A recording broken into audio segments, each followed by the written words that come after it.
Hey guys, welcome back. It's the same day for me, but it's a separate video for you guys because the last video was already getting long. But if you're new here, my name is Perry. I document the build of my Tesla Model 3, my wife's Tesla Model Y, and now my 1994 TRD wide body SW20 MR2. So, last video I made my introduction, and today let's just get right into work. So, I'm gonna start off installing the MR2 Heaven floor mat, so let's do that. I don't know about you guys, but this may not be a whole lot, but it's so important. So there you go. Cover all that nastiness. I mean, I cleaned it really well, but still there's like, damaged areas and stuff like that. And look at that. It's like nice and dark carpet. So much better. Start to put that pedal back, so there you go. So much better. Let me know if you guys see anything, because I don't. You guys are the one on the inside, so I can't see them. That should be enough. This is plenty of ring. Maybe from the back, maybe the other side too. There you go. I'll keep this right here. There you go, like that. All right, let's see. Oh, I see it. It's right here, right there. It's dripping on there and then runs down. Okay, so that's not the T. Oh, right there too. Is it? Okay, so alright, now that I know where it's leaking, I'm gonna start looking into how to go about sealing it from the outside. So, oh yeah, and I also forgot to mention that the mirror, I also fixed. The spring was no longer being compressed because of the C-clip came off, so kind of took it apart and hacked it, and now the spring is back under tension, so it still wiggle a little bit. I get a new mirror later on, but for now it's kind of fixed. Before it was like just flapping everywhere. And then I also bought side markers. So JDM cars have side markers on the side, so I guess the kit comes with side markers on the fender as opposed to side marker on here. So I like the look. So all these side markers and fog lights, I have a hard time debating if I should go clear or amber.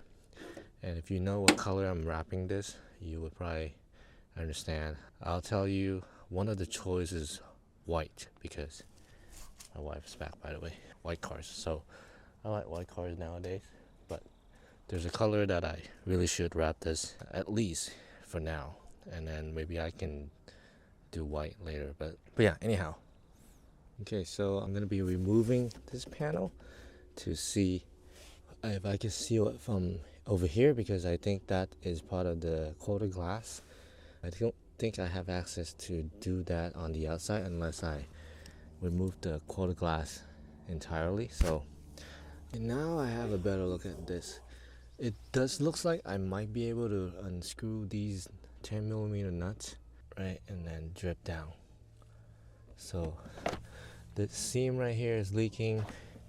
Over here by this 10mm nut is leaking.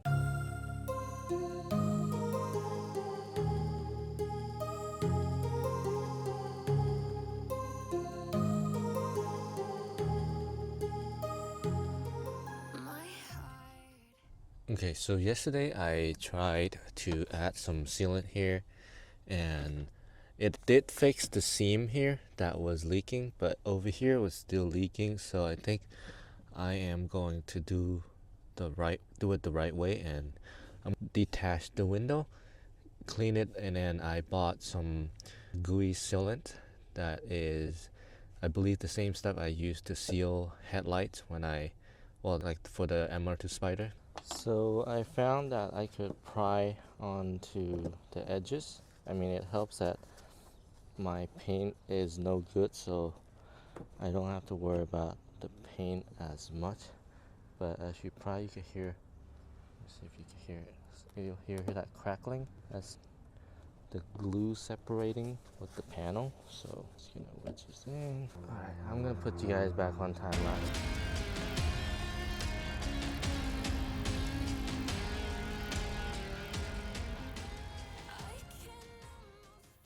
I'm gonna remove all these old stuff and then But in the meantime, I'm gonna put the interior back on the passenger side because it's kind of taking up my garage space, so it will be nice to have both seats in.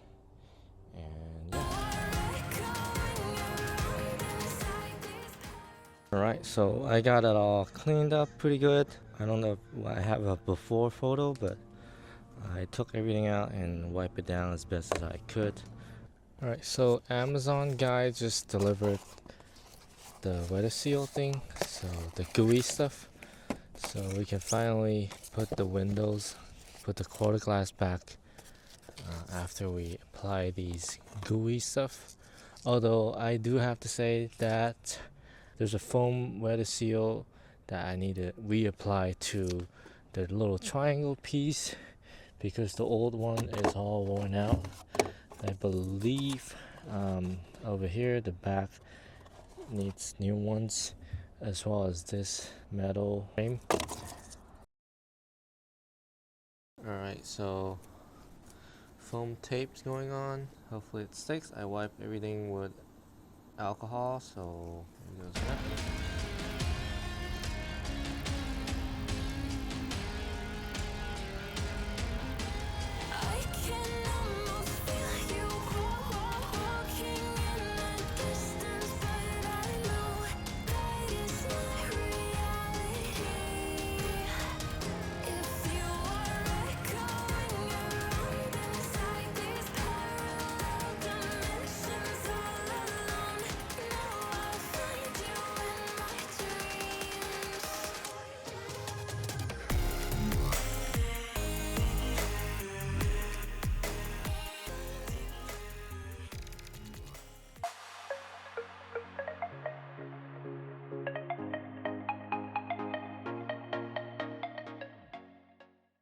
Alright, so I just pressure washed the car after I did some sanding on the bodywork. So I thought it would be a good opportunity to check for the leak.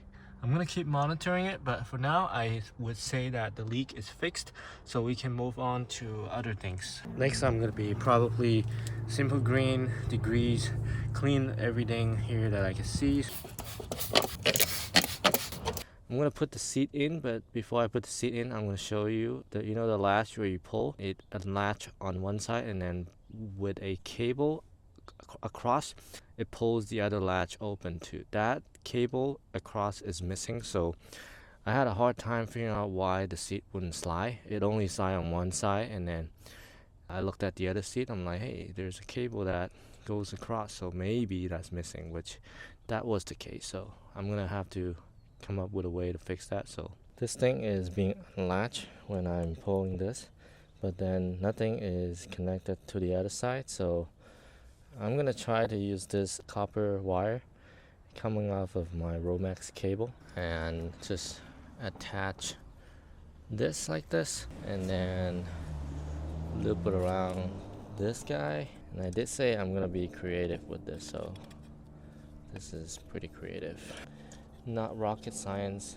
We just need to do this.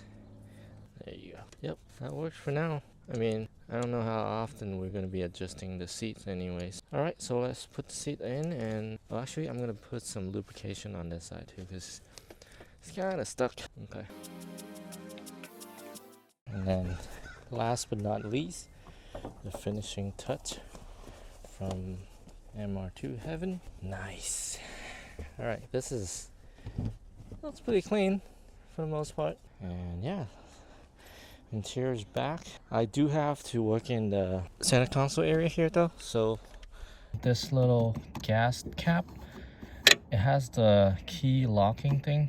I guess because of the issue with the latch doesn't work, so the previous owner removed this locking piece. That way it's never locked, so you just close it and it never locks.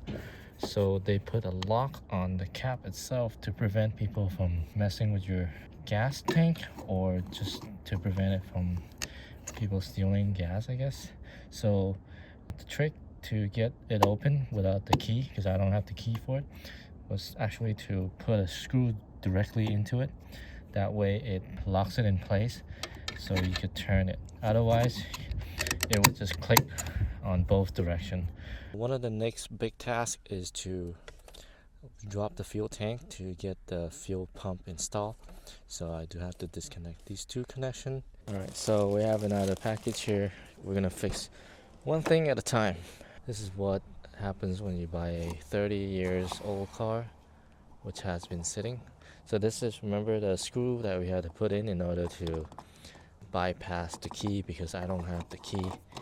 So yeah, so what we have is a replacement gas cap from Prime MR2. Oh, got Prime MR2 pen, some Skittles, and oh, looks like I got a key tag. So here's the replacement fuel cap. There you go, nice. To the next. So I went and picked up this pan just so I could collect most of the nasty grimes and stuff that's gonna be dripping onto instead of the driveway. So I'm gonna do this right here for now in the garage, but when I start rinsing everything, I will move this whole thing out and rinse it. So I'm gonna get most of the grease off first, so when I rinse, there's not a whole lot of grease that's gonna stay on the driveway. So I'm just gonna soak it and then come back to it later. I heard about not using degreaser on aluminum unless I plan to paint it. So let me know if you guys have any experience with it, or what do you guys do instead, because degreaser will, I guess, cause the aluminum block to turn whitish and stuff later on. So I'm gonna just avoid the aluminum for now. So I'll probably just time lapse the whole engine cleaning process, but I'll just give you a brief idea of what I'm doing right now.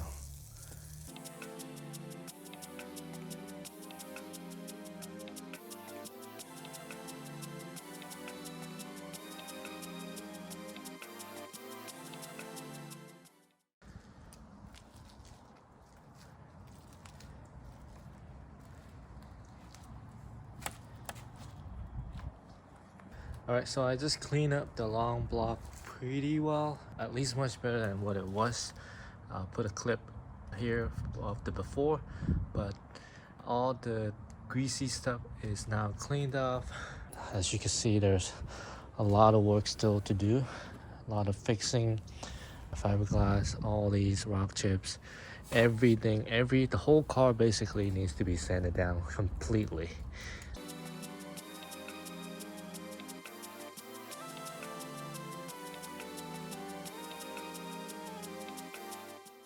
So last night I sanded down most of this side of the car just because, and let me show you, let me see if you can hear the difference. So this side you could probably tell is not sanded, so take a listen. And then this side I sanded, a lot smoother. So basically the entire car is rough like this, or even rougher. Like there's cracks here where the old spoiler holes were, but yeah, I'm gonna be repairing some of these. There's like rivet holes that's starting to expose as well. So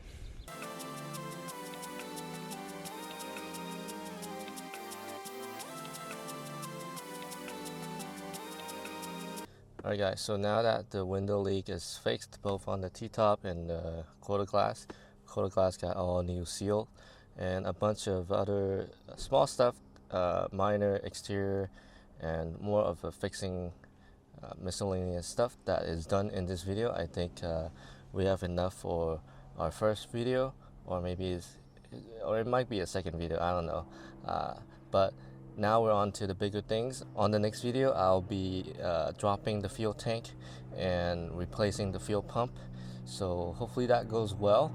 I could already tell you I had got started on it already, but so far it's been a struggle, but I think I can handle this. But anyhow, if you enjoy the content so far, there's a whole lot more work to do, so So make sure you subscribe and stay tuned for the next video. There's much more coming. So thank you again, and it's nice to be back. So I'll see you guys next time.